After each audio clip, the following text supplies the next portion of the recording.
Assalamualaikum warahmatullahi wabarakatuh. Perkenalkan, nama saya Nabila Arifa, NIM 0302241002 dari Program Studi Pendidikan Bahasa Arab, kelas Pendidikan Bahasa Arab 1. Sini saya akan menjelaskan materi ketiga pada mata kuliah Filsafat Ilmu, yakni perbandingan ilmu dan pengetahuan.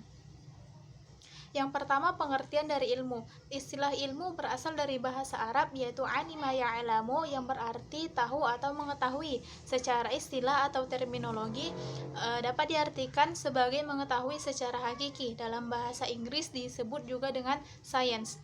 Ilmu mencakup tiga hal. Yang pertama, ilmu sebagai pengetahuan. Yang kedua, ilmu sebagai aktivitas. Dan yang ketiga, ilmu sebagai metode. Ilmu memiliki karakteristik tersendiri. Yang pertama yaitu sistematisasi, yang kedua keumuman, yang ketiga rasionalitas, yang keempat objektivitas, yang kelima verifiabilitas, dan yang keenam komunitas. Kemudian pengertian dari pengetahuan. Abbas Hamami mendefinisikan bahwa pengetahuan adalah aktivitas budi atau pikiran karena adanya hubungan yang seimbang antara objek yang ingin dikenal dengan subjek yang sadar. Burhanuddin Salam menguraikan pengetahuan terbagi menjadi 4 macam. Yang pertama ada pengetahuan biasa. Pengetahuan biasa ini dalam filsafat disebut dengan common sense, yang diperoleh dari pengalaman sehari-hari. Yang kedua ada pengetahuan ilmu atau sains, memiliki 5 ciri tersendiri, yaitu empiris, sistematis, objektif, analitis, dan juga verifikatif. Yang ketiga, pengetahuan filsafat yang diperoleh dari pemikiran rasional yang didasarkan pada pemahaman spekulasi, nilai kritis, dan penafsiran. Keempat, pengetahuan agama yang diperoleh dari Tuhan dan para utusannya. Yang ketiga, materi ketiga yaitu ilmu plus pengetahuan sama dengan ilmu pengetahuan. Ilmu pengetahuan dalam bahasa Inggris dikenal dengan science, sedangkan dalam bahasa Latin dikenal dengan scientia, yaitu mempelajari atau mengetahui. Menurut Abbas Hamami, beliau menyebutkan bahwa istilah pengetahuan sering dicampur adukan dengan ilmu, seharusnya keduanya terpisah. Pengetahuan merupakan knowledge dan ilmu merupakan science. Keduanya masing-masing memiliki karakter yang cukup berbeda.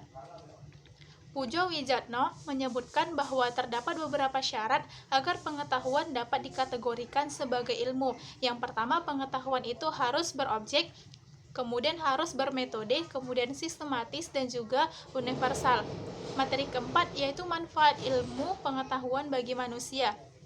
Yang pertama, mengembangkan ilmu pengetahuan dalam batasan nilai ontologis. Yang kedua, mengembangkan ilmu pengetahuan dalam batasan nilai epistemologis. Yang ketiga, mengembangkan ilmu pengetahuan dalam batasan nilai etis.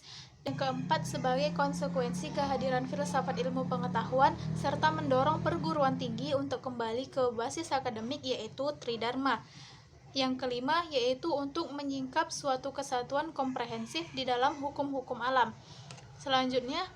Materi selanjutnya perbandingan filsafat dengan ilmu pengetahuan. Perbandingannya ada persamaan dan juga perbedaan. Persamaannya yaitu yang pertama, keduanya merupakan pengetahuan bagi manusia. Yang kedua, keduanya berpangkal pada akar manusia untuk mencapai suatu kebenaran. Yang ketiga, keduanya memiliki syarat ilmiah, yaitu memiliki objek, metode sistematis, serta cara memiliki kriteria kebenaran. Yang keempat, keduanya merupakan pengetahuan yang bersifat rasional dan sistematis. Perbedaan keduanya, yang pertama yaitu filsafat bersifat reflektif, yaitu mempertanyakan dan membahas tentang objek termasuk filsafat itu sendiri, sedangkan ilmu pengetahuan tidak bersifat reflektif. Yang kedua, ilmu pengetahuan hanya menjelaskan fakta secara empiris, sedangkan filsafat memahami, menginterpretasi, dan juga menafsirkan fakta-fakta tersebut secara rasional. Yang terakhir, sejarah perkembangan ilmu pengetahuan. Sejarah perkembangan ilmu pengetahuan ini terjadi dalam beberapa masa.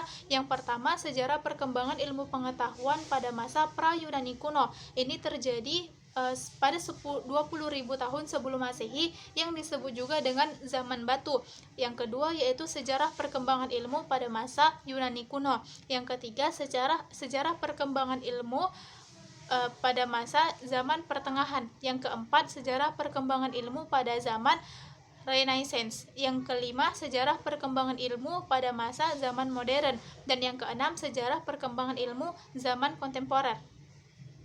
Itu tadi materi perbandingan ilmu dan juga pengetahuan pada materi ketiga mata kuliah filsafat ilmu. Sekian dari saya. Wassalamualaikum warahmatullahi wabarakatuh.